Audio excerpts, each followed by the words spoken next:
recording.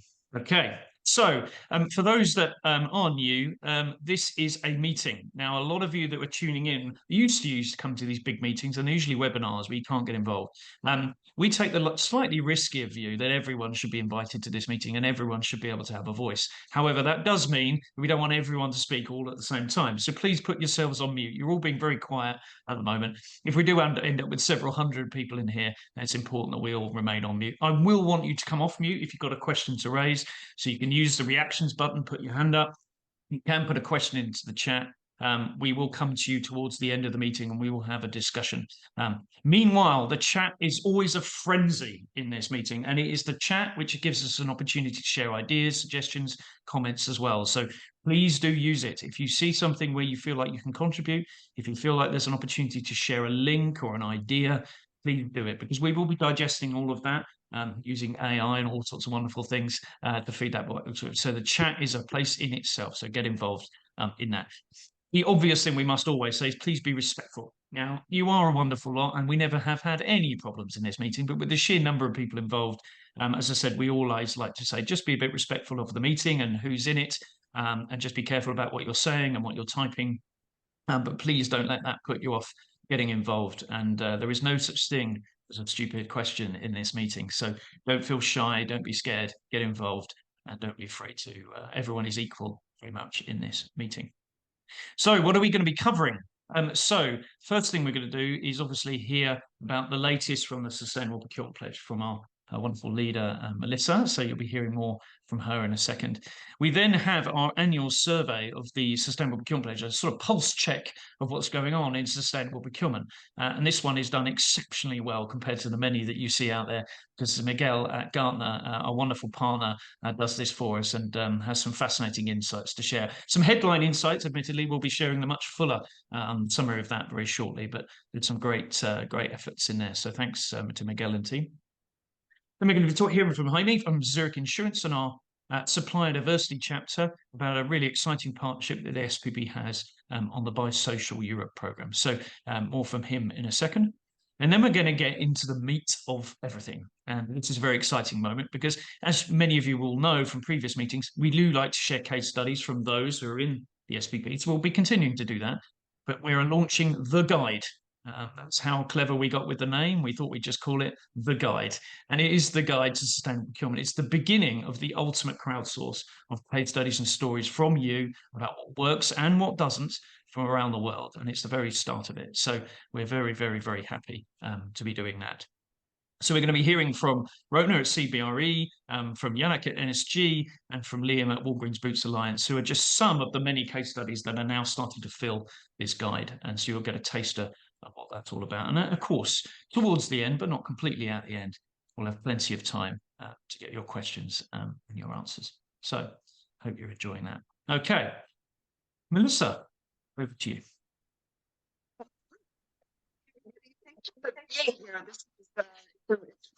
We can't hear you that well, which is always a great start. Hear me now? There you go on. Go ahead. Yeah, perfect. Let me know if you can't hear me and I'll speak louder.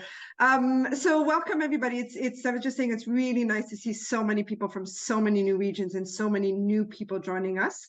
For those of you who don't know me, my name is Melissa. I am the Executive Director of SPP, and really grateful to have such a big community to be working with. SPP, let's start with what is it? SPP started in 2019 with a call to the global procurement professional community to come together and use procurement as a lever for change and really align with the Global Compact, the Sustainable Development Goals to drive change and sustainability globally.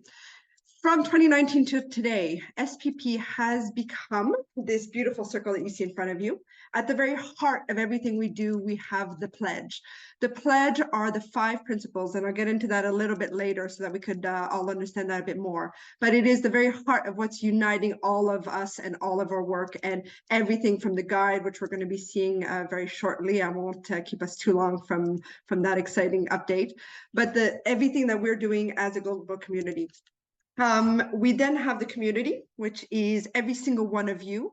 We are now almost 14,000 strong in the ambassador community. We have 18 global chapters, which include regional, topic, and industry chapters.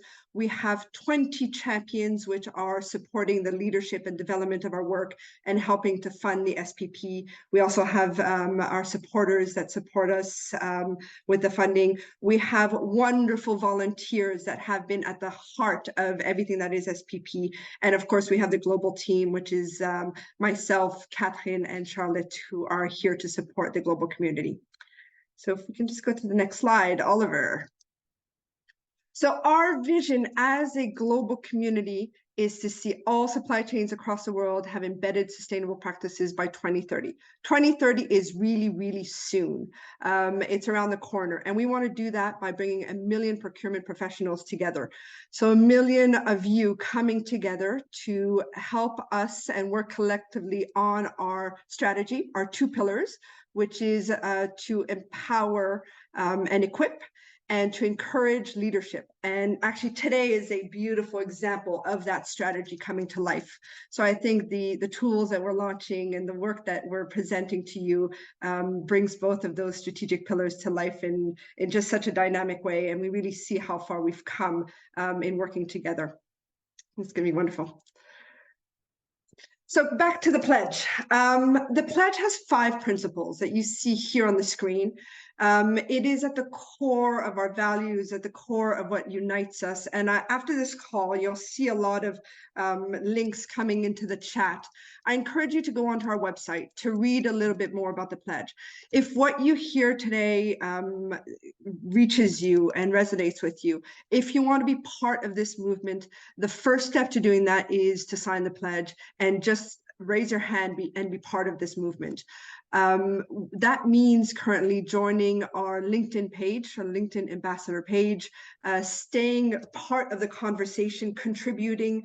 So the knowledge is coming from you. The exchange and learning is happening amongst the procurement professionals in this community.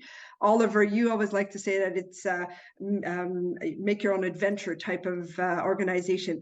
And that's really true.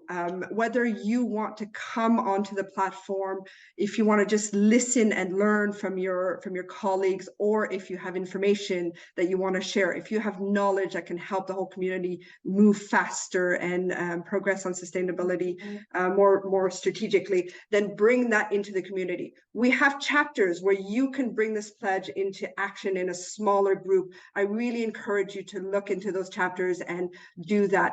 If there is something, an idea that you have that you don't see yet reflected across our platforms and in the work that we do, let us know. Everything we have so far has been driven by you, by the community. So it's really about you coming in and using the space that we're creating, that we're empowering you with, and to leverage one another's knowledge and to share there. So please do go look at the pledge and join us. Yeah. So as part of the growth of SPP, I have a few key updates and big things coming up, and I won't take too long. I'll just run through these really quickly. The first of which is I want to welcome Charlotte Horder as our 3rd official team member joining the SPP Global team. As I mentioned, this organization was volunteer-led for the first 1,000 days of its existence, and we are now seeing the interest and the need for support for the community just grow and grow and grow. And Charlotte is very much coming in to be here for you. I encourage you to get to know Charlotte. There is more happening across our platforms than we've been able to let everybody know about fully, so that you can fully take advantage of all our tools, all the events, all the information. So Charlotte is here to connect those dots, to make sure that our newsletter is much more efficient, that you're getting the most you can out of our platforms. So get in touch with Charlotte. She's rather lovely, and she'll be happy to support you. Of course, Catherine and myself are also here. Oliver is here with lots of information. Our volunteers are still very active. So get in touch with us. We're happy to hear from you. Amazing. Do you want to say a quick hi, Charlotte? Hello, everybody. I've just put my LinkedIn link there, so definitely connect with me, and I'm looking forward to hearing all of your thoughts and ideas and needs. Excellent. We're also at we're at over 900 people registered for this event today, and we're saying that that's already Charlotte's magic playing its role in our work. So it's been really great to have Charlotte here over the last couple months. Not just mine. There's Astrid and Michael in the call as well. So apart from the guide, which I won't keep us from for too much longer, and the pulse survey, we're also today, we have our annual activity report available on our website. So after this call, I also invite you to go on the website, read through that wonderful document.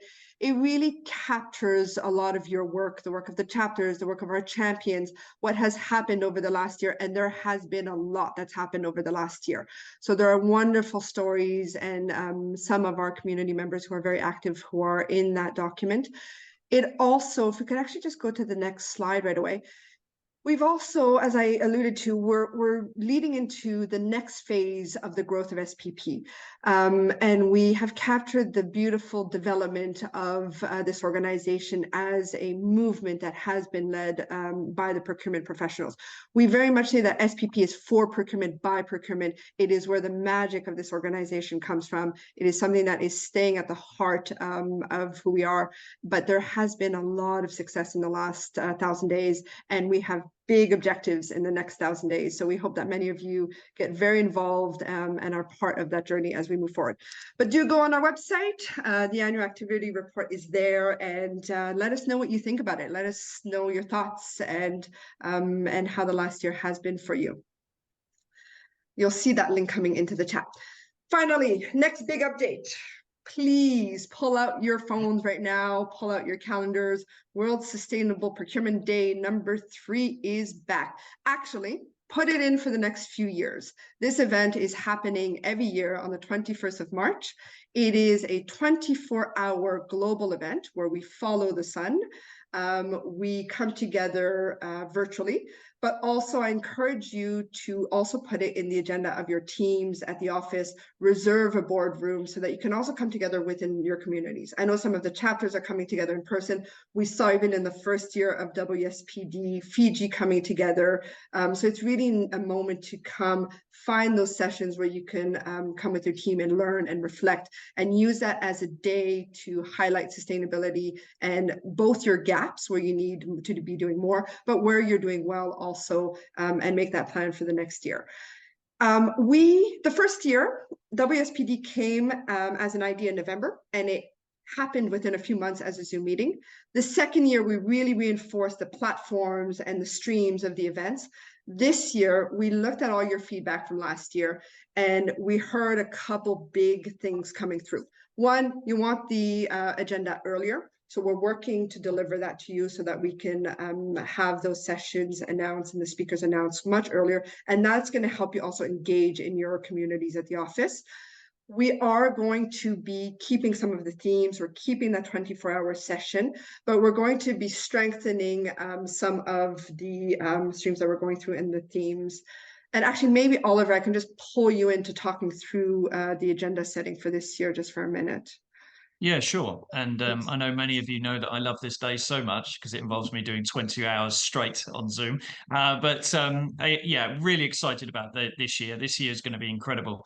And whether you're a very lonely person that cares about sustainability in a tiny business where no one listens to you, or you're a massive business where everyone gets it, this is a really good excuse to be able to do something for you and your business. So use World Sustainable Procurement Day however you want to. You can come to our big party, or you can throw your own, or you can throw your own while you watch our party. We don't mind. There's so many different options. But we had our tens of thousands of people have engaged around this over the last 2 years. So it's vital that you use it and abuse it. So what are we doing? The SPP for us is about people, planet, and the profession. We don't just talk about people and planet. We talk about the future of the procurement profession. So we want to get a balance of sessions across those areas. Equally, we're looking for a balance in not just case studies, which are great. You need tools. You need to be able to actually do stuff. So there'll be sessions that provide you the tools. Equally, sometimes you need that inspiration, or you need to drag your boss in to listen to some inspiration. So we'll be covering inspiration, case studies, and tools. It's an equal weighting. We need diversity in this session as well. We need people from all over the world, all types of people. We need all sorts of experiences, all sorts of types of professions as well involved. So everyone think about that. How can you get as many diverse people as possible into it, including lots of different functions within the business, not just procurement. We're going to make procurement the best internal collaborating function that there is. And I think that's a key part of it. But it's also about maturity. There'll be sessions for beginners and there'll be sessions for those that feel that more advanced. Or can we just say more confident on sustainable procurement? Because I don't think anyone's really advanced on sustainable procurement yet. But hopefully we'll cover that. And finally, we'll make sure that all the sessions aren't about tech, because that's very easy to do, and data. We'll make sure some are about stakeholder engagement, and we will be covering obviously all the different legislation. So hopefully this gives you a guide as a bit of a matrix. But if you've already got cogs turning in your head about ideas of things that you might share, then get in touch with us very soon, and we'll make sure you understand how to do that. Because yeah, the more help we get to collaboratively build this, the easier it will be to run. Yeah. Melissa, back to you. Great, thank you. Yeah, also helping us share out this event. So, you know, as Oliver said, we've had tens of thousands of people join over the last few years, but it really is for procurement, by procurement. The moderators, the speakers, everybody attending are your colleagues.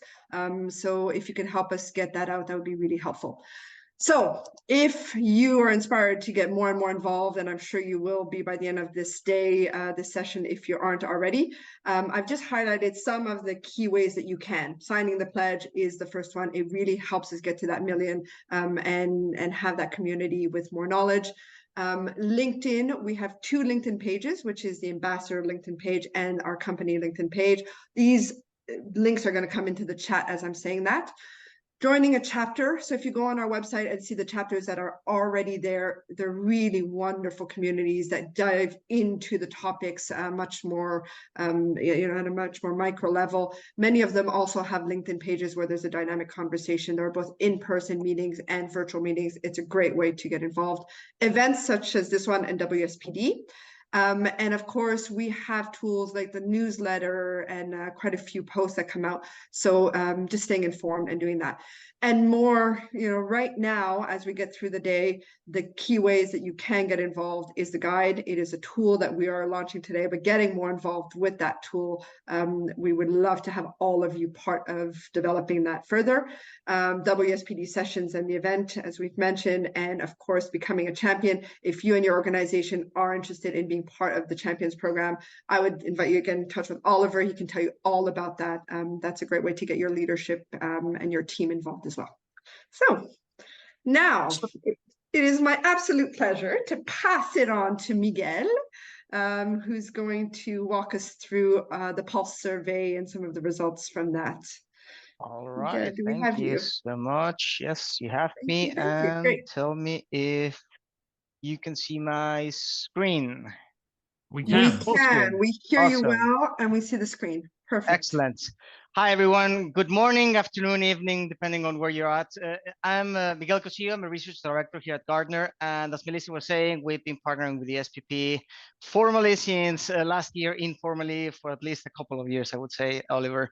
So I wanted to give you a quick sense of these Pulse survey findings, which is a benchmark. This is the second year we've done this benchmark. And this is not a place where I'm going to be covering absolutely all of the results. I'm just going to give you a few snapshots for you to think about, and then where you can get the rest of the information. Okay, so just as like a little bit about the annual benchmark, right? So the purpose of running the study, there's 2 main purposes for this study, right? One is to assess the ambassador community satisfaction with the SPP, right? In terms of how helpful it is it helping you drive the right impact, et cetera, and then the second part of it is the state of assessing the state of sustainable procurement, right? So as you think about all of the great practices, the challenges, the things that people are trying or working on towards implementing sustainable procurement strategies, that's what that second part of the survey is meant to drive.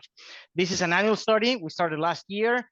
Typically, the timeline that we are trying to stick to is March is when we run the study. September, October, that's when we publish the findings. These are findings. You don't have to be a Gardner client. This is open for everybody, right? So it's just a collaboration that we're doing that really, really helps the community. Now, the target audience, this is important as you see some of these results, right? So for the first part of the survey, which is the SPP satisfaction, which I'm not going to cover today, all ambassadors are welcome to take that part, right? But when we get to the second part, assessing the state of sustainable procurement practices, that's only for ambassadors who are directly involved in their sustainable procurement strategy, right? And I highlight this because some of the results, you might say, well, these are great results, but when you think about it, this is a survey that we run with people who are already looking into sustainable procurement, right? So that gives you a little bit of insights in terms of how to read some of these findings. So you can access the full report. I added a link here to the SPP group page on LinkedIn. The way that you can see, rather than having to sift through, I don't know, 25 different slides, you could just see here a question guide, right? Like, what are the things that we're asking? Two sections, one is on broad ESG and another section is more focused on scope 3. You can go to the slide and then you can get the data that you need, right? And this can help for building your own internal case, to understand what others are doing as you're building your own strategy as well, okay? So a few things as we get into the highlights of the study, right? So this is from a respondent-based perspective, right? Another thing that's interesting, every time you see surveys, always wonder who is responding, right? Where are they coming from? Are they qualified to respond, etc.? This will help give additional context to some of the data you're going to see. Very a strong presence in Europe, and the rest is split up between the Americas and APAC. All right, so this is where I'm just going to highlight a few key points, right? So the importance of sustainable procurement is definitely increasing. If you feel like there's all of a sudden everybody's speaking about this, you're being asked to support or create a sustainable procurement strategy, you're not alone. 83% of people said, yes, this is definitely increased pressure in the last 24 months, right? Almost no one said, no, this is actually, this is going away. And we anticipate this trend to continue. Now, in terms of sustainability, again, this is not just environmental sustainability, right? We asked people to tell us, out of the list of all of these topics, what are the things that are the most important, either important or very important? This is the 6 and 7s, right? From a 1 to 7 scale. 85% told us greenhouse gas emissions is extremely important. Not a surprise. Worker well-being, modern slavery, not a surprise. To me, a surprise, and it's the second year that I've seen this, is diversity, equity, and inclusion, right? And the reason I say this is a surprise, it's not because it's not important, but because historically we've always thought that the concept of supplier diversity is usually more focused on the US, Canada, maybe New Zealand, and Australia, right? Consider that the respondent base is 63% based in Europe, right? So this is the second year that we hear supplier diversity is also becoming very, very important in Europe, right? So that's something that I found really interesting here.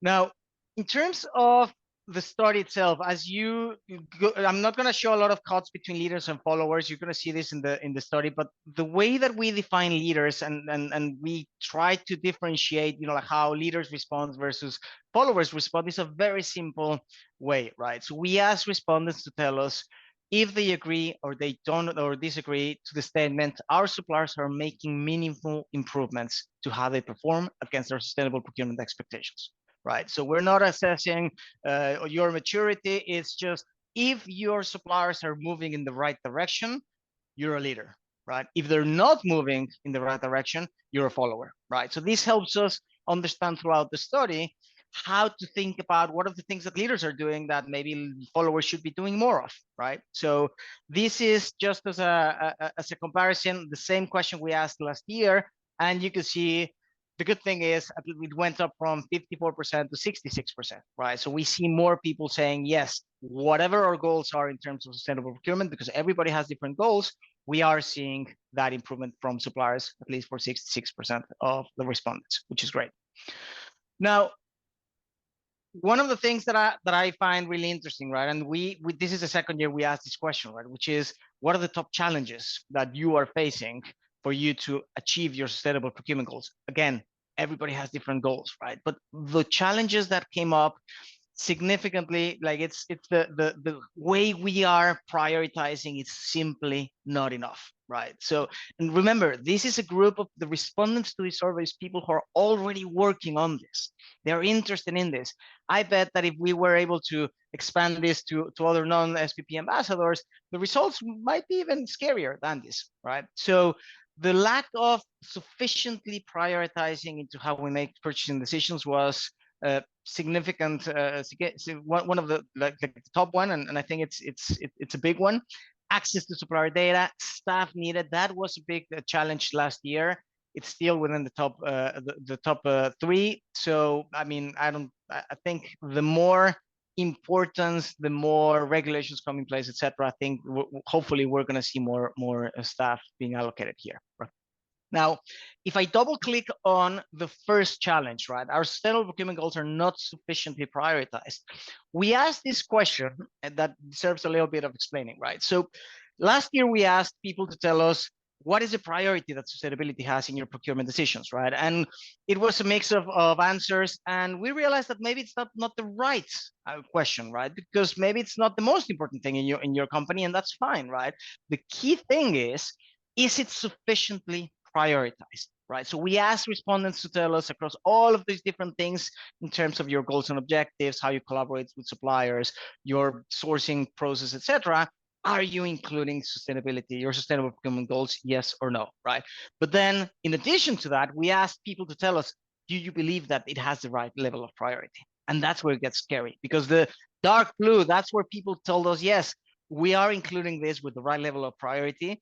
The light blue, it feels like it's maybe we're just paying lip service, right, to the concept of sustainable procurement, right? So you might have a very ambitious net zero goal, and the only thing you're doing in your sourcing process is, well, we're asking them to check a box in terms of, yes, we promise we'll work with you. Is that enough? It isn't, right? So again, the way you read this is, if I were to focus on supplier quotation process, you can read this as 88% included, but only 25 sufficiently prioritizes it. Right. And again, sufficiently prioritizes it so that you can reach your goals. Right. So I think this to me is definitely a call for action. Now, another thing that I think is interesting, right? So we've seen initiatives like the supplier cascade initiative and the concept of going beyond our tier 1 suppliers. When I say tier 1, by the way, this is not our most important suppliers. This is the suppliers we have a direct relationship with. Right. An overwhelming majority are already engaging those tier 1 suppliers, which is great. 20%, maybe they're still in the process of creating the strategy. They haven't fully engaged the suppliers. But you can see here that today, 15% are already engaging the suppliers of their suppliers, also known as tier 2, but 65% are planning to go beyond that tier 1 layer, right? This very much aligns to some of the research we've done in the past in terms of technology adoption of tools that can help you with multi-tier transparency, right? Collecting data from different suppliers. So I think this is interesting. So if you find it's hard to engage tier 1 suppliers, get ready, because most likely we're going to start looking at tier 2 very soon.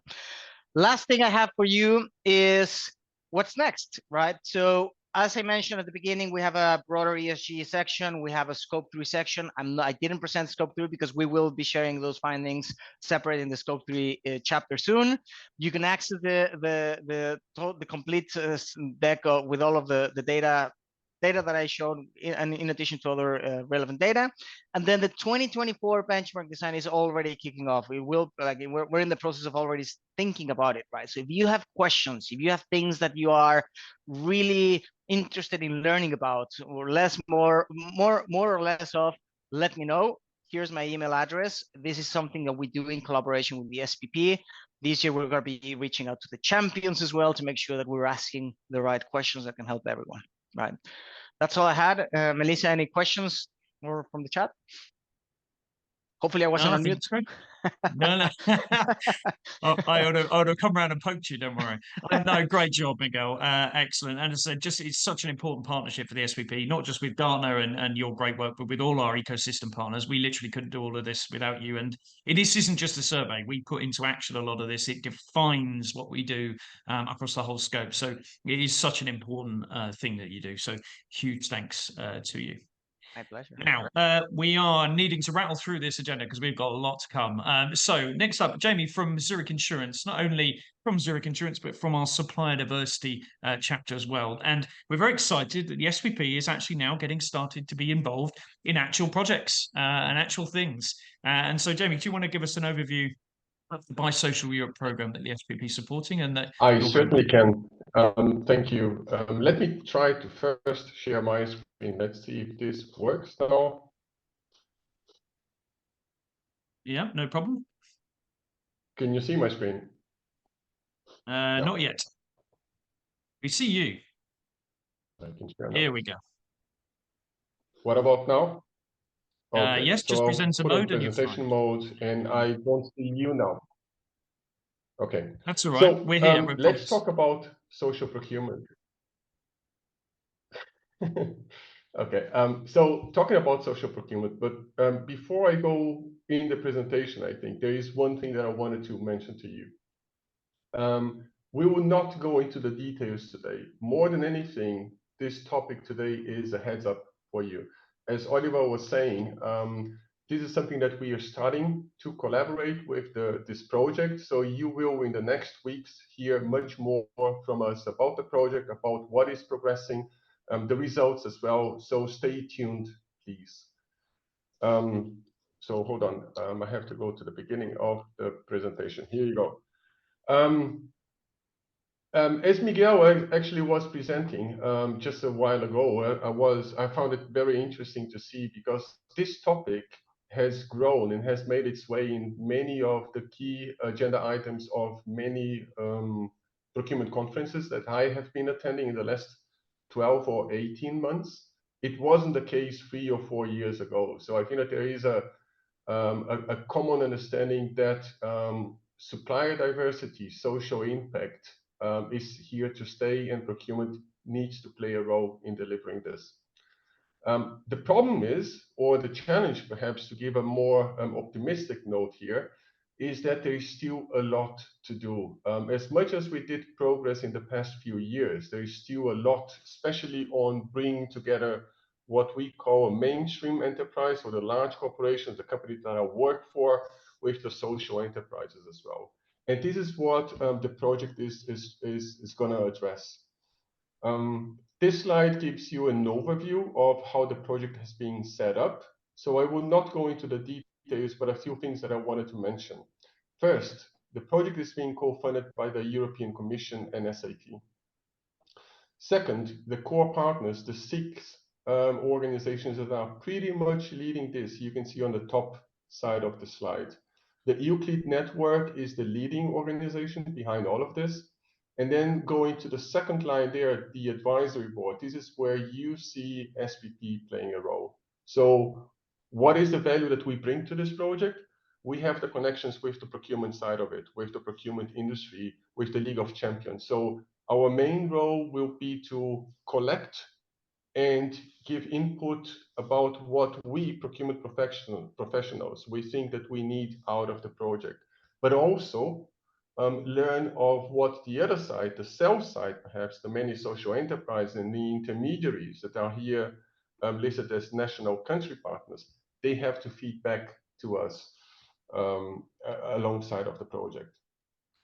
So I was talking about conferences, and there is still one key takeaway that I always see out of these conferences. There's still a lot of work that needs to be done on clarifying what is meant by social procurement and what is meant by social enterprise.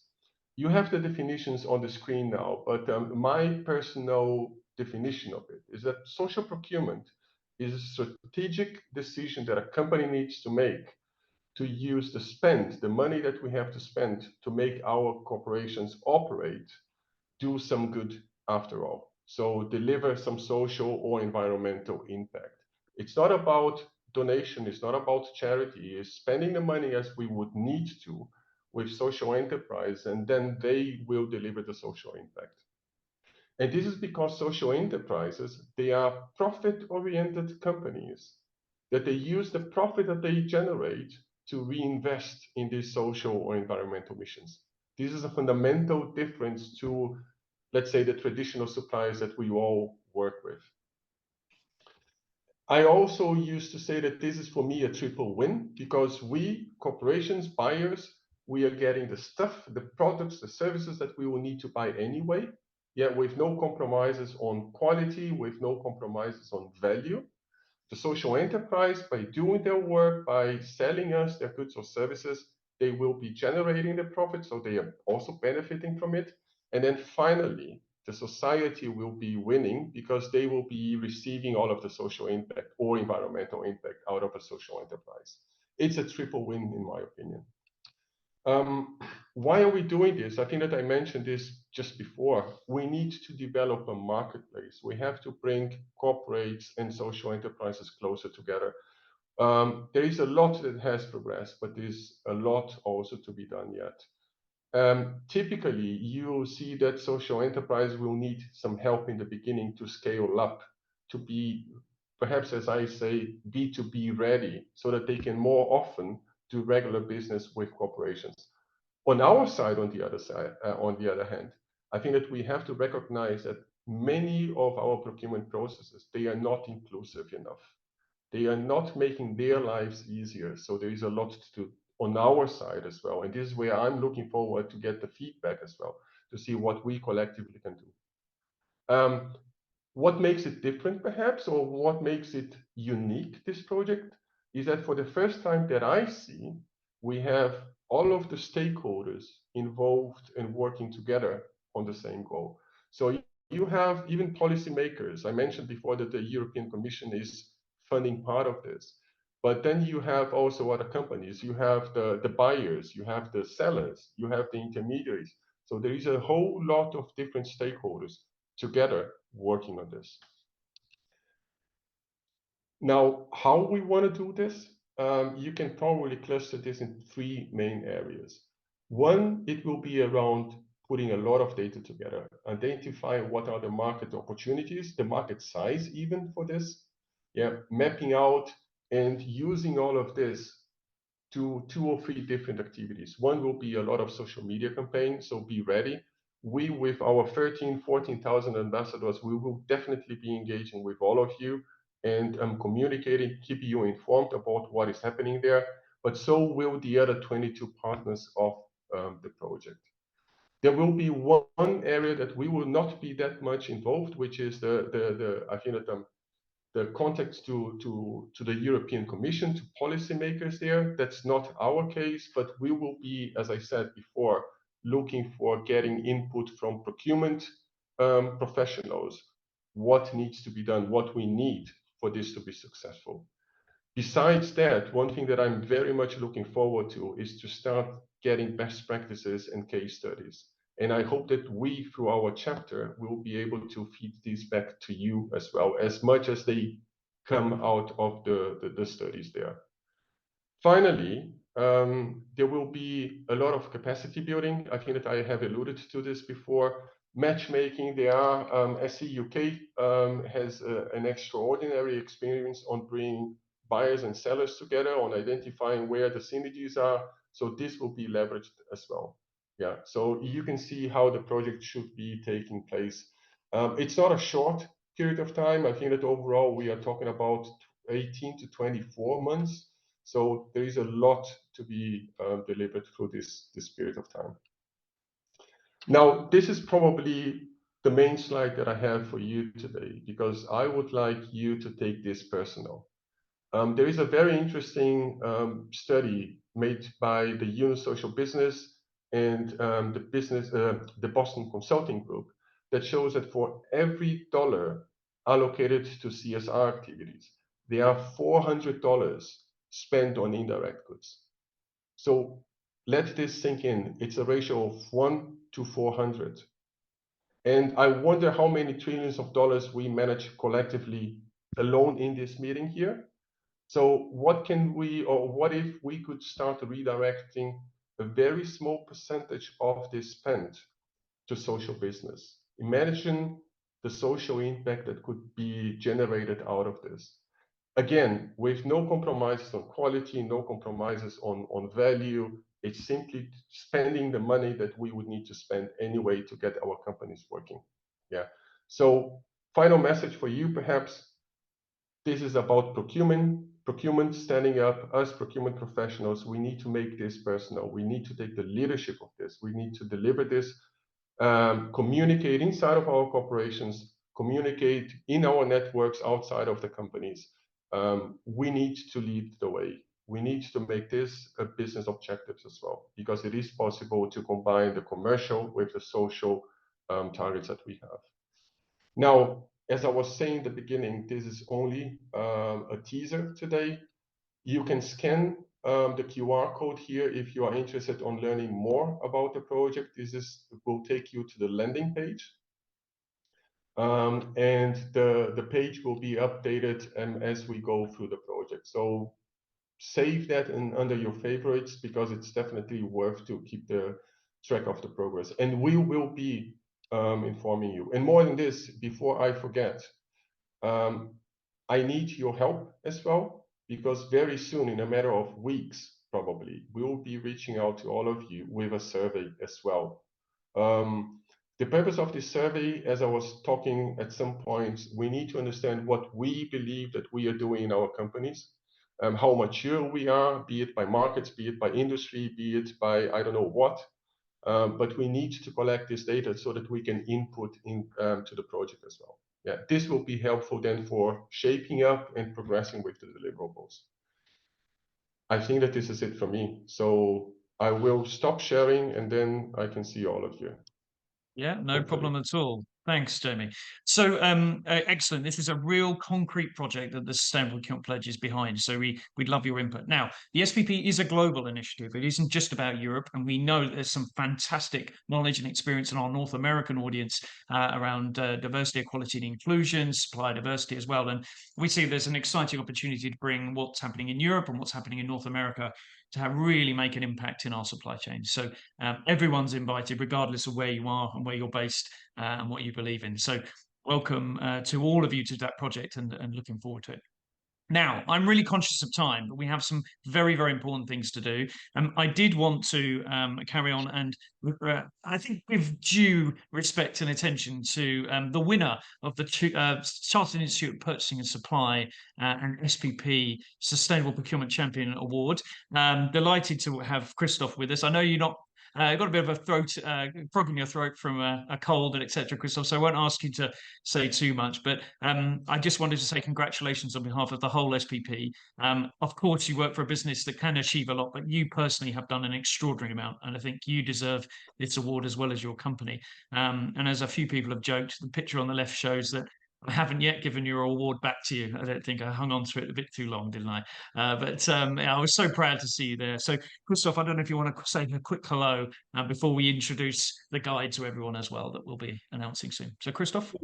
Well, no, quickly. I mean, I'm extremely honored of receiving this award, but I would say it's because I'm working with a wonderful team within my team, and it's because I'm working with a wonderful procurement team and a wonderful company that truly believe in sustainability.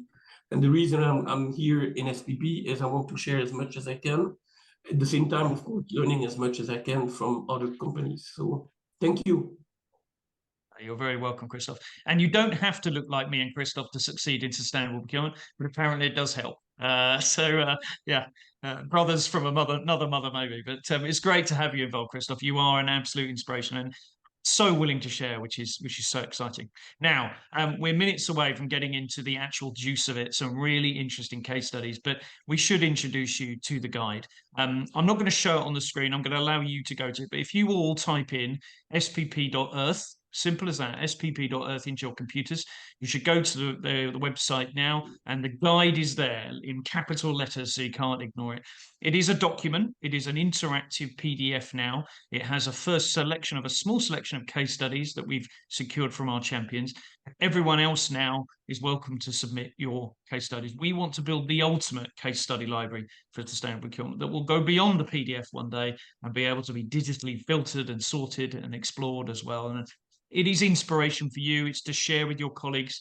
And I know you're all going to want to know, I want to action these. How can we get tools and templates? That is all coming as well. But this is a wonderful start to all of this. So take the time, spend some time, share it with colleagues. I know a few of you, including chief procurement officers, have got in touch to say that they've sat down with their teams, gone through these stories. The first 8 stories in there, we've got another 10, 12 already that are already ready to go in from our champions, and I'm sure that we're going to get many more. So this is a wonderful guide for everyone. Please do take a look. However, there's no point just having a document. You really kind of need to actually hear the stories. So I'm delighted to be joined by Rona, by Jarek and Liam. all from 3 companies that are at the core of our organization, the champions who've been helping us as in our advisory boards, in our transformation panel, to guide us. So we're going to hear 3 short stories now from the guide, a bit of storytelling from the chapters of the guide, and hopefully gives you a spread of ideas from these organizations. So we'll hear from each of them in turn, and hear a bit about the stories, and then we'll take your questions. So if you have any questions for Rona, Jarek, or Liam as they go through, do put them in the chat, and I may come to you either to ask you to raise your hand or to come into the questions towards the end when we've hopefully got plenty of time to cover it.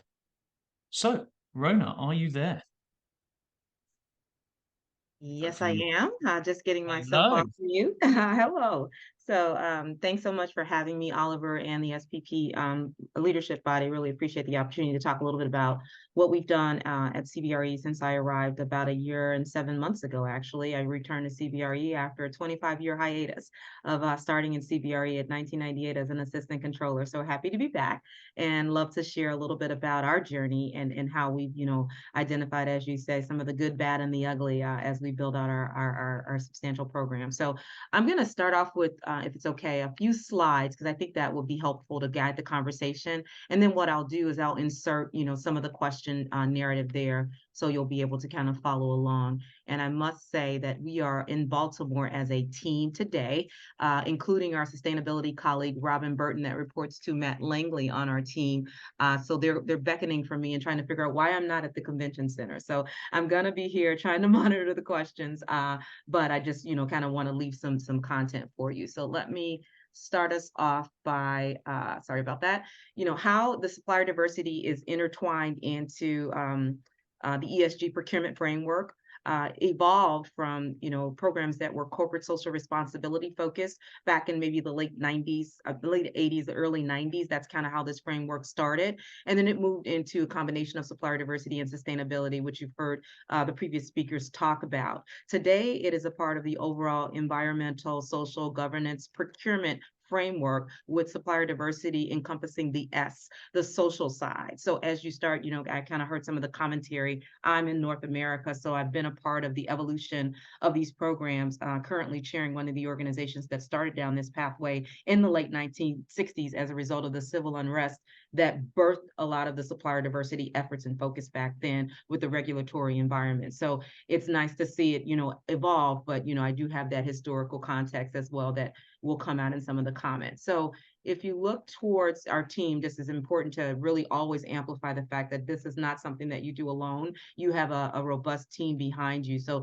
this is the supplier diversity team here today at CBRE, where we focus on dedicating resources toward the lines of business so that those decision makers really have some accountability with regards to the goals that we've set, and also access to enablements to help them to achieve those goals. So this is how the team is structured.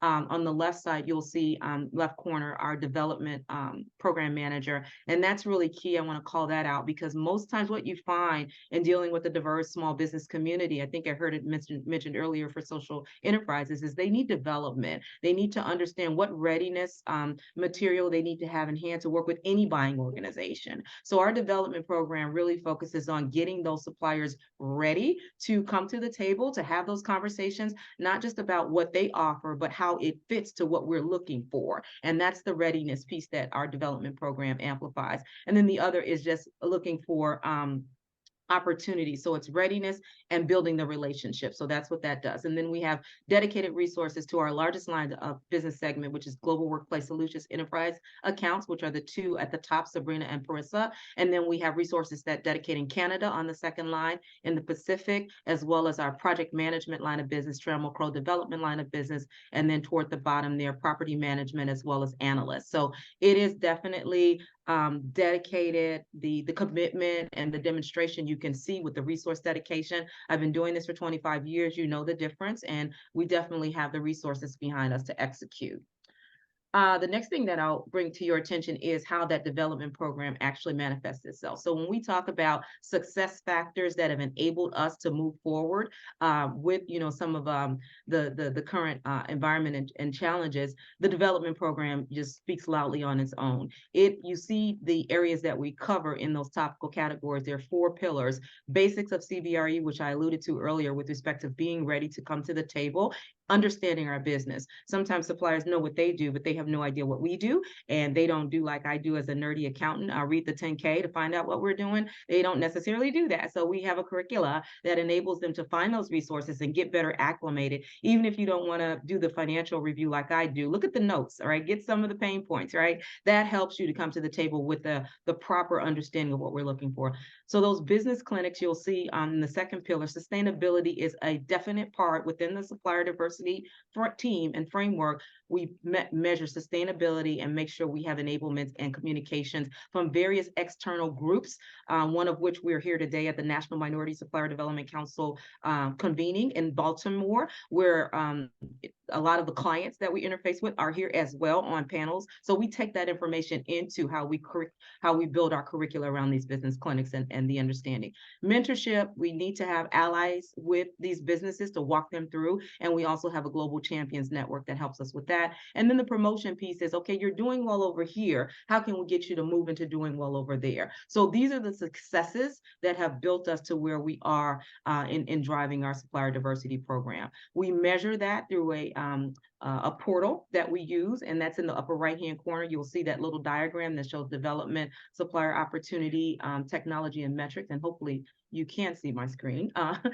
So this is where the technology and the dashboard information, and we report out on that on a monthly cadence. And we're always reviewing it to make sure if suppliers' status changes, we have all those contexts. We also include tracking of social enterprises there. So it's not just diversity US centric. That's very important to understand. We also amplify the acknowledgement of indigenous owned businesses. It's more prevalent within the Canadian and the Asia Pacific market. So it is an all-inclusive, diverse review that we have as we respond to the needs of our clients.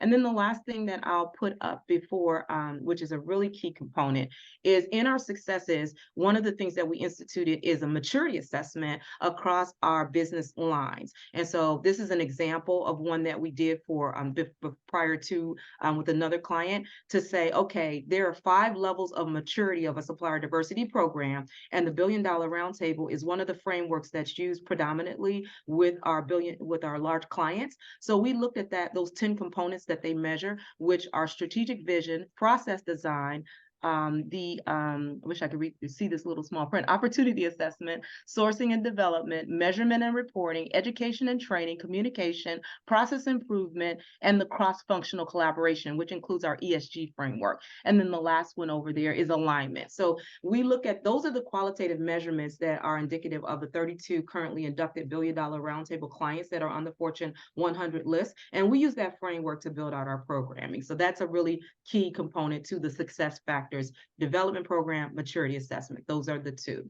Many watch outs, just making sure that we get kind of the building in place. Our program was formally established in the 4th quarter of 2020, so it's fairly new formally, but supplier diversity isn't new to CBRE. We've been practicing it for decades. But when you start putting those processes in place, the dollars follow. And again, I've been doing this for 2.5 decades. So that's been the model that has been most successful. And then finally, I'll just, pull up a case study where a current supplier actually went through this model. Current CBRE supplier, actually one that I had worked with prior to joining CBRE in my days, 10 years, almost 10 years, 7.5 with Walgreens Boots Alliance. And I know my colleague's going to speak to that from Liam is going to speak about it. But this is a supplier I met there. That's an existing supplier with CBRE today. But I know his full story because he started in Chicago with his dad's company, and he started down the pathway of becoming certified and all those things that he needed to do, getting developed through our program process. And his business has grown. Not only has his business grown, but he was inducted on Tuesday night into the Corporate Plus membership of the National Minority Supplier Development Council, which means he has the scale to go beyond his current footprint. So we're really excited about that success story that we can own. So I know that was a lot, but I wanted to get here within my time and then give my panel co-panelists the opportunity, and then have my team stop pinging me on my chat here saying, where are you? So any questions? No, don't worry, Brady. Thank you so much for joining us. I know you're rushing around, and what a fantastic story. And CBRE and your colleague Matt Langley have done amazing work for us on Scope 3 in terms of that chapter, and we can already tell that you're doing amazing things on supplier diversity as well. So evidence that CBRE are doing it, ES and G. So well done, and thank you so much for sharing. And everyone's going to look forward to reading your case study, and I'm sure everyone would love the template and the tools and how you actually put that dashboard together. And maybe one day we can dive into that deeper. But thank you, Rona. Absolutely. Be happy to. Thanks, Oliver. You're a star. Thank you. Brilliant. Yannick, over to you. Now, one of the things that we've looked at in the guide, obviously, is the challenges around sustainable procurement. So we know that the world isn't glossy. We know that the world isn't easy. So hopefully, as I said, we will be covering the harsh realities of sustainable procurement as well. And everything isn't as rosy as it could be. And one of those challenges, let's be honest, is the challenge that some people think that sustainability isn't a top business priority. God forbid. And that's true for procurement, particularly given that you've got so many things to worry about. So, Yaroslav, I thought it was fantastic to see your story talking about how you made sustainability a business priority. So, over to you. Thank you very much, Ollie, for the introduction. Hello, everyone. It's a pleasure to be here. It's a pleasure to be a member of SPP, being an ambassador. I will share some thoughts at the end that I hope will inspire you to act as a real ambassador of the program. But on the subject, first of all, I recommend to go through the guide itself. I did it. I had an early access, so I use it. And there are great case studies that I recommend for you to follow, and they will give you very good and practical examples of what you should do if you don't know how to start or if you struggle to go through. That's going to be the content I want to show you. I will let you read the case study at your own pace, but I want to show you a couple of practical steps we went through to create, hopefully, a more sustainable supply chains for our organization. Again, I'm Jarek Plewniuk, a procurement manager within the NSG Group. And if you don't know what we do, we are quite a carbon-intensive glass manufacturer. So we process a lot of fossil fuels and a lot of interesting materials to create the glass that becomes a transparent product that you don't realize it's there in your windows and cars and so on. But we try to make a change and a difference. So I read something on LinkedIn today that reminded me of very wise words of Simon Sinek. I'm sure you recognize the name. Simon said the other day that people don't buy what you do, but why you do it. And that resonates with a couple of things you can see on the slide here. Before we started our project, we wanted to articulate very clearly to our stakeholders within the organization to say why we believe it's so important to have sustainable supply chains. And I will touch on that on the next slide, but you will notice I'm not referring to sustainable procurement. I'm referring to the whole value chain, because if we already were very active as an organization to address climate change issues and maybe promote improvements within the social justice, can we really do it by ourselves, just with our own actions? No, we need to engage people upstream and downstream of our business. It's the only way to be successful. And it was important to make it clear with our stakeholders that there are different drivers that make it an important subject on the agenda of the organization. Customers and investors, they stopped asking just the question, hey, NSG, what are you doing with sustainability in your operations? They started to ask questions, what do you do outside of your operations? So we felt it's important to make it a common thing for the whole company, not only for procurement or not only for us. Talent, super important thing, human resources. We are the core of the organizations. We make the change, we make the work, we process materials, we create goods and value. So are we serious about it to retain and attract new talent to the organizations? I'm sure that many of you come across this situation where someone is applying for a job and is asking and challenging you, is the company a sustainable company? Because I want to work for that company if it's sustainable. And then obvious things related to risk management. If we can say sustainability, for me being not a non-native speaker, means some kind of a resilience, something future-proof. Sustainable supply chains are resilient to various risks, and there will be situations where you can risk your reputation, when you can risk lack of availability of goods, and many things happen in the past few years on the market. I'm sure you've experienced them very well in procurement. So if we work with our business partners to be proactive, to be resilient, we will survive all together. And in the end, that will improve the culture of our business, the ethics of our operations and our behavior. and enhance our brands. Yeah, so I'm not going to go through the benefits. I'm sure they are pretty self-explanatory. Just want to highlight that it's all about collaboration and innovation that stays within the value chain. We are very much usually focused on what we do in our operations, learn from experiences from others, learn and find the inspiration in your supply chains. There will be plenty of opportunities. So the quotes that you can see on the screen are literally quotes from our business leaders, because when we started to work on this subject, we interviewed a lot of them to make conclusions why this is important. And I love the one on the bottom, that we are very much about safety, that it has to be our priority, right? Like safety first in everything we do, but sustainability should be a part of our DNA. And it took us probably around 10 years to raise safety awareness to a really, really high level. We don't have so much time with sustainability. We need to run faster. So I'm sure there are plenty of organizations here on the call that are very advanced on the journey, some that are awarded for their journey, which well done, Christoph, for your work of you and your team. But if you are early on the journey, you don't know how to start, couple of practical steps. Not going to go through all of them, but some that I think are important to address. Again, it's not only about sustainable procurement, it's about whole sustainable supply chain. Decisions that we will make, from whom to source, how to source, they will affect the whole organization. Materials that you want to buy that are more sustainable, in many cases, they need to go through testing, validation, and so on, and you will need to work with your stakeholders to go through that change management. And you can only do it if you are aligned with their business strategies. It's not only procurement strategy, it should be a company strategy. And if we are aligned, they will complete each other, we will be successful. So what you're going to do literally is to embed all the best sustainability elements that you can get into your whole supplier relationship management in your day-to-day basis. And I try to tell this to my colleagues in procurement globally.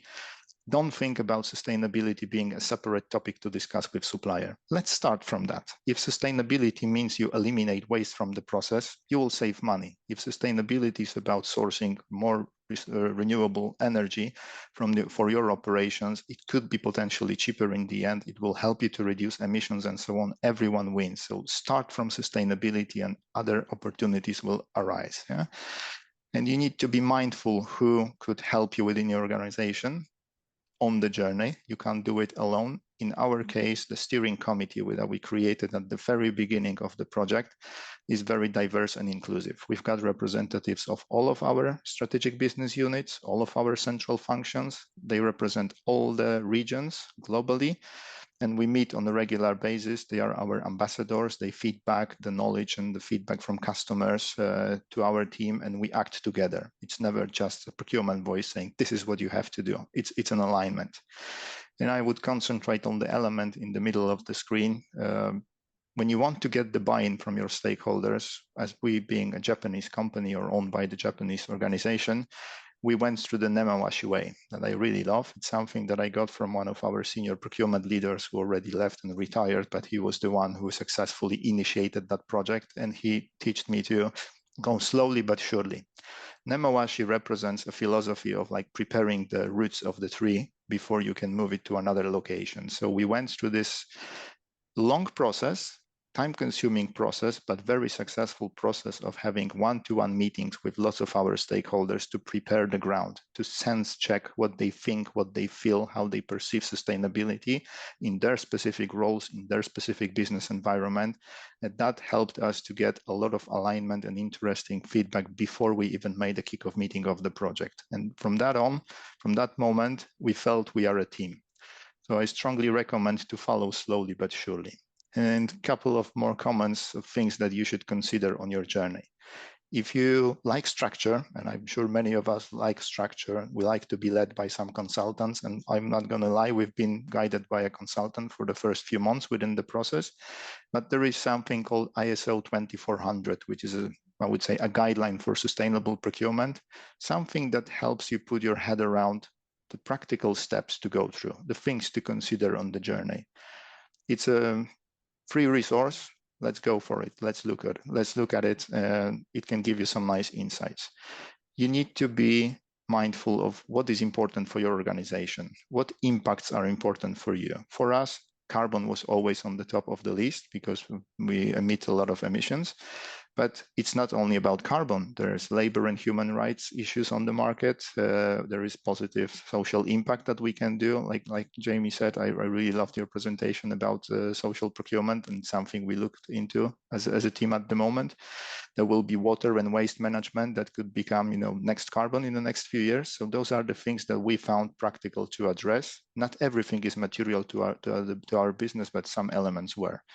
And then slowly but surely, when you think about your supplier relationship management processes, think about onboarding, what requirements you want to add. Think about decision-making process and tenders, what specific criteria you will expect from your business partners. If you do supplier evaluation or performance management, focus on practical KPIs. Don't address the same thing to every supplier because they expose you to various risks. And then think about appropriate platform you would like to use to gather the evidence from suppliers. In our case, EcoVadis was our material of choice. We've already had quite a good engagement through EcoVadis platform within the value chain, and now we plan to use more of that also to track KPIs from our supply base. And last thing to mention, don't try to improve everything at a time. Choose your battles, choose your priorities, act slowly but surely, start small and then grow from there, and try to inspire your suppliers to follow your journey. Help them, try to provide them some training resources, and they will follow you together with you. Don't force them, inspire them. My last couple of comments, this whole led to creation of our Sustainable Supply Chain Charter that has been published literally a month ago. We went through a round of webinars to advise many of our global suppliers about our aspirations, expectations, the way how we're going to work with them and how we will help them to join the journey. So after 2 years of really hard work, engagement with many business stakeholders, a great partnership from them, we are at the beginning of the next journey, even a more tough journey to make it happen, to implement it. And the word for ambassadors. To me, it means that when we attend supplier meetings, we don't talk only to our key account managers, commercial teams, and technical advisors. Try to bring their procurement teams on the call as well. Try to meet them, try to challenge them. How do they address sustainability in tier 1, tier 2, tier 3, and so on? That's how we can slowly make the difference to try to reach to more and more procurement team members. So thank you very much. Excellent, Jarek, and huge thanks to you, Jarek, and indeed your CPO, John Wilger, who have been superb supporters of Yes. SPP. I think it was great to see you, and your willingness to share your journey, because no one's got it right, it's great. And your call out again for helping procurement to engage in a value chain, so engaging your suppliers procurement team and your suppliers procurement team. That's something the SPP is going to be focusing on in the next 12 months. So we're looking forward to be working on that, probably with yourself. So definitely not last and definitely not least is Liam from Walgreens Boots Alliance. So Liam, are you there? You are all ready to share. Look at this. Excellent. Thanks, Liam, and looking forward to hearing what you've been doing as well. I need to come off mute. There we go. Eventually. I know how much you guys hate Zoom, don't you? Walgreens. It's my fault. I can use Zoom. All right, you can hear me now? There we go. We got you. Terrific. And you can see the materials? We can. You just need to go to presenter mode. Yeah, looking good. There you go. Go for it. Beautiful. Now you can hear me and you can see the materials. I'm ready to go. So very much like the SPP, this deck that I'm reviewing is a lot about the work that we've been doing in the last 1.5 years here at Walgreens. This presentation was actually put together in a joint meeting with our biggest competitor. We met with CVS to really share what we're doing and to learn about what they were doing so that we can best augment our processes, priorities, et cetera, and really perform the most good, extract the most good from the procurement processes that we have in place. So really pleased that things continue to evolve and develop. Want to send a special thank you to Christoph at Schneider Electric, and through the SPP and meeting with him, learning what he's been able to accomplish, speaking with him one-on-one, really did influence the path that we've decided to take. This community is truly a phenomenal resource, and it has progressed. And I've had multiple conversations with others. I echo many of the things Jarek stated, in that you can't solve everything all at once. It's about one foot in front of the other, about making progress and marching in the appropriate direction. So we're going to talk a little bit more about the SPP and the simple things that we've accomplished that have really collectively had a significant impact. Part of the guide being released today, we do have the information that I'll be sharing within this deck about what we've been doing, our engagement with the SPP and the League of Champions, working through the pledge to engage the procurement community within Walgreens Boots Alliance, having them come along on this journey, and with our suppliers to help us to effect the greatest change. So the first thing we really did was took a little bit of time to help our team members feel most confident with having sustainability conversations with our largest suppliers. So we developed tools, one for our Walgreens folks, the other branded for our UK, European Boots business. And these are just really simple resources that give some talking points. You'll notice at the bottom of the documents, property and supply chain are really highlighted. We know from a quick analysis that minimum 70% of our emissions are coming from our stores and from property. And that is a very conservative figure at 70. It's probably closer to 90%. But we wanted to really engage and start driving those conversations specifically, and empower our team members to lean in more closely to having sustainability conversations, driving efficiency, reducing waste, of course, and finding ways to leverage and utilize sustainable fuels, sustainable materials, and work with partners that are providing services in the most sustainable manner possible. The other thing we've done effectively is produced a ESG tracker. I've blurred this on purpose, not able to share, of course, the supplier relationships and details that we have in place. But you can notice here, it's just a simple Excel tracker. Every week we have our meetings to approve significant contract papers, new relationships, existing relationships, and the appropriate approval processes. Every single time, and what we did was redesigned the form that's now digital, so that we can track any time that there is a environmental or sustainability component to the relationship with the supplier, and a reduction in waste, whether that be landfill, CO2, or any other type of environmental impact. That's a positive thing. And these are all tracked in this central data set. This is really useful at year end, as now we're in process of supporting the development and release of the Walgreens Boots Alliance ESG annual report. So procurement has really driven and become the highlight for that report. And it's because of the education our team members have received, the conversations that they've been having, the results and inclusion in the contracts, and the relationships that we're effectively tracking. We're sharing these and developing these stories, doing wonderful things like renewable diesel and replacing a significant percentage of our total fuel consumption with that product, and simply inputting that information so that at year end it's easy for us to extract the great things that our teams have been doing, reinforce and celebrate the great accomplishments, doing that on a very regular basis, monthly, leverage this resource, extract the results, present them to senior leadership so that they're aware of the progress. And this is not exclusive to just environmental or sustainability related contracts. This also includes all diverse suppliers, all certified organization. like Rona, I'm here in Baltimore at the NMSDC conference representing Walgreens, working to engage with suppliers, learn more about their business, find ways for us to potentially work together in the future.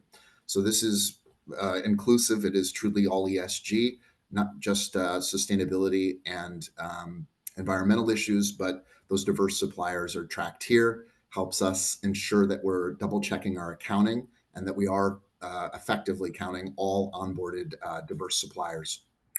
Back to my comments and gratitude to Christoph at Schneider.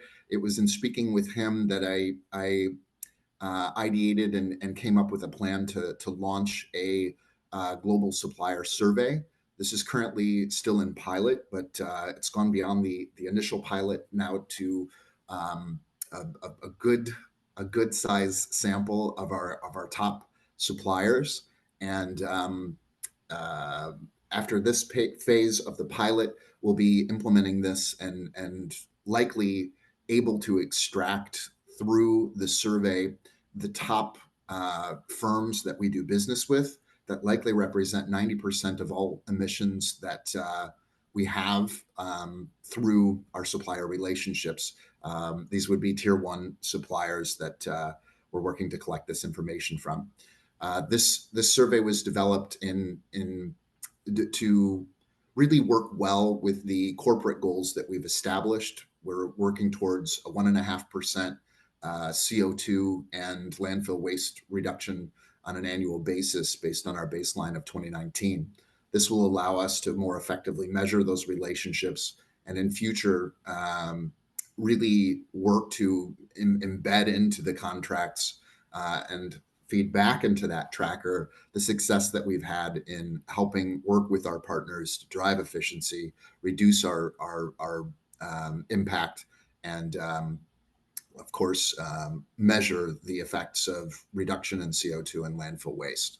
So really excited about how these things are developing and where we're moving here at Walgreens Boots Alliance to make great progress and really just keep the momentum going, keep people inspired and engaged, and marching towards improving health equity, which of course is related to our environment, including and certainly the financial well-being of minority and diverse populations here and around the world. So happy to have any questions, happy to connect with folks as well. I've mentioned how the connections through the SPP have really helped us on our journey and to develop it, and more than happy to do the same and to hear from others and engage with them in the future.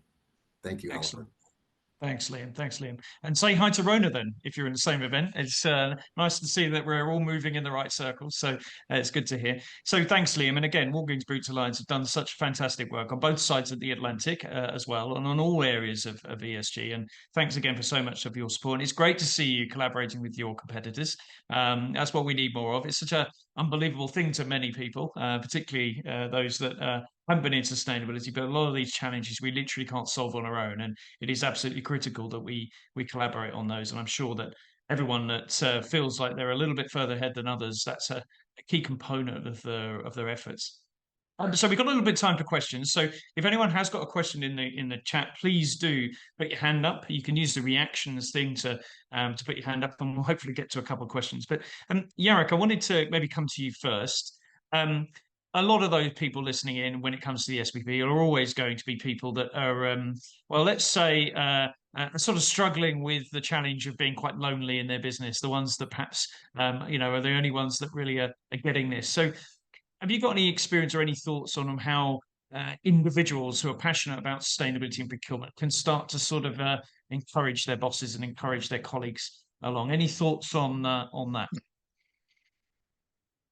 Would be great to show some good examples of work done by other organizations, especially when it was not done for a commercial benefit, because some companies tend to commercialize sustainability, and that's an additional value that business can create, and that's true. But those great examples of social impact that you can make. I mean, one we did recently is luckily, we finally got into relationship with one of the social enterprises in UK. And you can imagine how it was great to tell to business leaders that the company we have chosen to supply some of our office stationery is a social enterprise. The spend that we will generate with that relationship will help certain amount of people in like real practical, tangible examples. And by the way, it was also the cheapest quote that we could get. So you can be sustainable, you can make the right thing, and you can also make savings out of it. Yeah, like everyone is happy, everyone wins. So try to show those great examples that you can achieve and make it clear to people. You know, Thomas Huddesson is maybe on the call here. He always keeps on saying there is a false assumption that sustainability costs more for the organization. Well, there will be always some cases, some specific cases, but don't try to share that mantra that it has to cost more. Actually, no. Yeah? Renewables are cheaper. Elimination of waste is cheaper. Improved efficiency is cheaper. So that's the goal. If we collaborate, if we all act in a way, we use the scale effect, we use the mass effect, everyone wins. So let's use examples from others. Excellent, good advice, Yannick. One thing well, Miguel's actually asked it. Miguel, do you want to ask your question rather than me? Yes, can you hear me? Yeah, you can. Yeah, go for it. Excellent. So Liam, maybe it's going to be hard for you to answer fast, but the question is, can you describe just a high level, how did you reach out to to the folks at CVS? Was it hard? Was it difficult? You know, like, what does that process look like? Because if everybody does the same, then we would all be in a better place, right? So any thoughts there?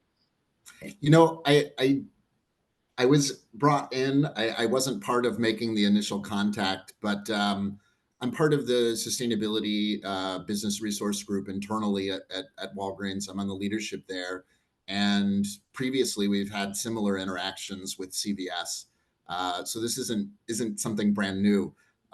We've developed that relationship over time. The executive sponsor for the business resource group has that relationship, I believe. And we ran out of time. We had a 2-hour call, and we literally went through all of the different initiatives. We were sharing cost information. Well, anyway, we were really getting into the details of how we were implementing sustainability through really into the mechanics of HVAC systems, lighting systems, energy management systems, plumbing supplies, water waste reduction. Like we went really broad and really jumped into the details. It was a really exciting call. We were all leaned into the discussion. I've had the opportunity over the last couple of days here in Baltimore at the National Supplier Development Conference to meet many of these folks that I've only known virtually. So it's really just been a rewarding and wonderful thing. And it's one of the reasons I love tremendously working within this space. Most of my career has been in banking. You don't share your competitive difference or advantage in financial services, at least from my experience. You keep those strategic visions and roadmaps very close and somewhat secret. And within sustainability, most certainly within supplier diversity community here, is very open. I have monthly reoccurring meetings with supplier diversity leaders. I've engaged with Rona. I seem to bump into her every other month in person at different functions. But other colleagues at CDW, at Mondelez, I'm having lunch with them now on a every other month basis, learning about what challenges they're facing, helping them to solve them, telling them about mine. The community you build is critical to success, and it can come from many different angles. And you never know when a relationship is going to put you in a position to help or be the recipient of that help.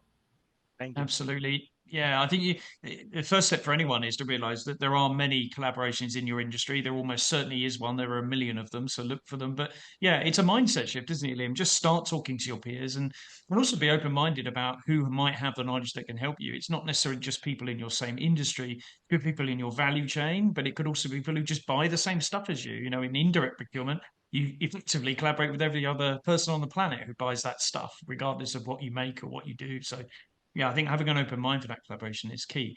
Connor, thanks for putting your hand up. If I remember rightly, you're from the financial services world for many years, if I remember rightly, Connor. So maybe you can add some thoughts. Yeah, great. Thanks very much, Oliver. Yeah, it's really one of the questions that I had was the agenda constantly focuses on carbon and climate footprint. I'm delighted to hear the supplier diversity angle, which is, I suppose, stronger in the US than in Europe. And really one of the challenges I keep encountering is getting people to look at the broader responsible / ethical sustainable agenda as opposed to just climate and carbon footprint. How do you convince the business that sustainability is about more than carbon and climate, albeit very important, but there's that whole human, social and governance piece?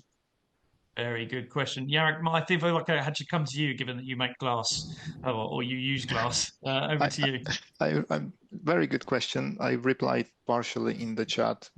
From our perspective, an element of our process was to do a proper risk assessment, or when we try to look through our whole supply base through the perspective of those 8 key sustainability areas we have established as important to address in the value chain.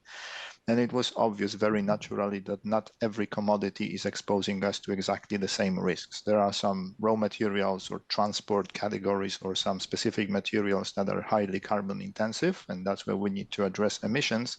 But in the service environment, like maintenance services, site services, security, etc., it will be all about labor and human rights, which is an issue. And again, that comes from the top, from investors, customers. In some areas, they are concerned about labor and human rights more than just environmental impact. Yeah?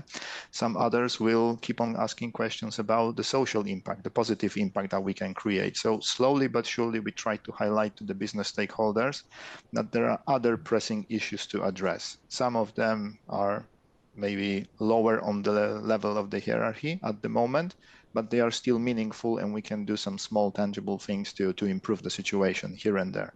Legislation that was referred somewhere in the chat, German Due Diligence Act, or the European version of that legislation that is slowly coming, that's putting even more pressure on actually the social part of dealing with business partners for the labor, human rights, child labor, and things like that. So it's not all about carbon. Yeah, carbon is today. We'll hopefully find ways to manage that. Maybe lack of availability of fresh water will become a next carbon in the next 2 or 3 years. So why don't we address it now? Yeah, and ask our suppliers, hey, are you operating in an area where there is lack of water for the community? Yeah, do we need to use all the water available in the neighborhood just to keep our plant running? Yeah, what about drinking water? Yeah, simple questions sometimes help. Yeah, good points, Liam. I would just say that ESG in general, environmental social governance, sustainability, supplier diversity, these things are all interconnected, right?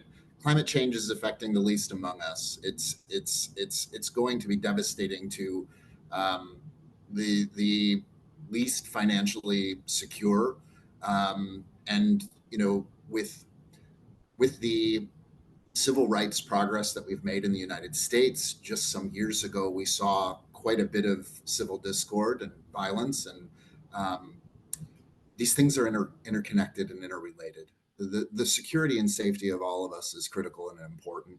And when we don't take steps to ensure the safety of even those that may be the least among us from a economic position, that reduces everyone's safety.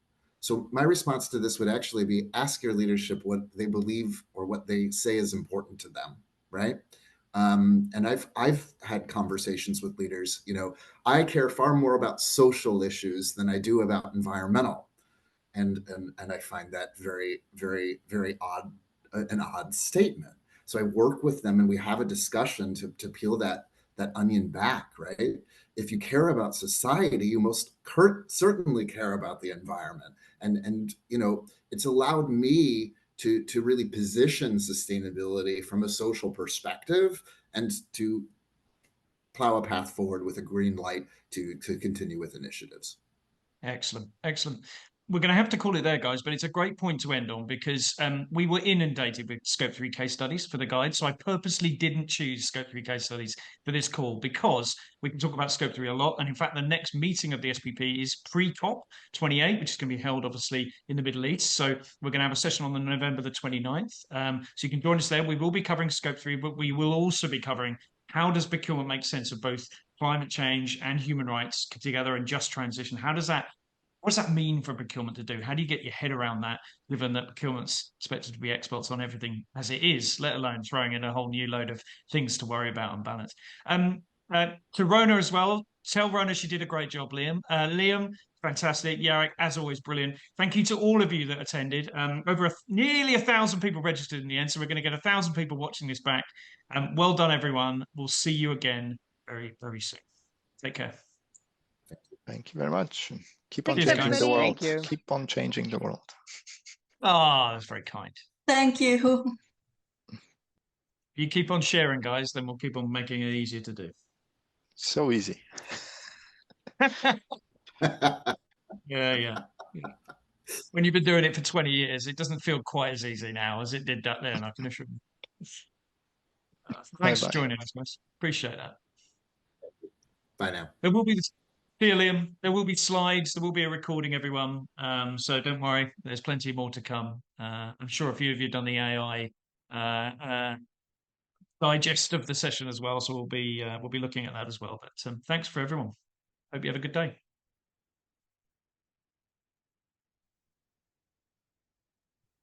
Thank you, Oliver. Bye. You're welcome, Adriana.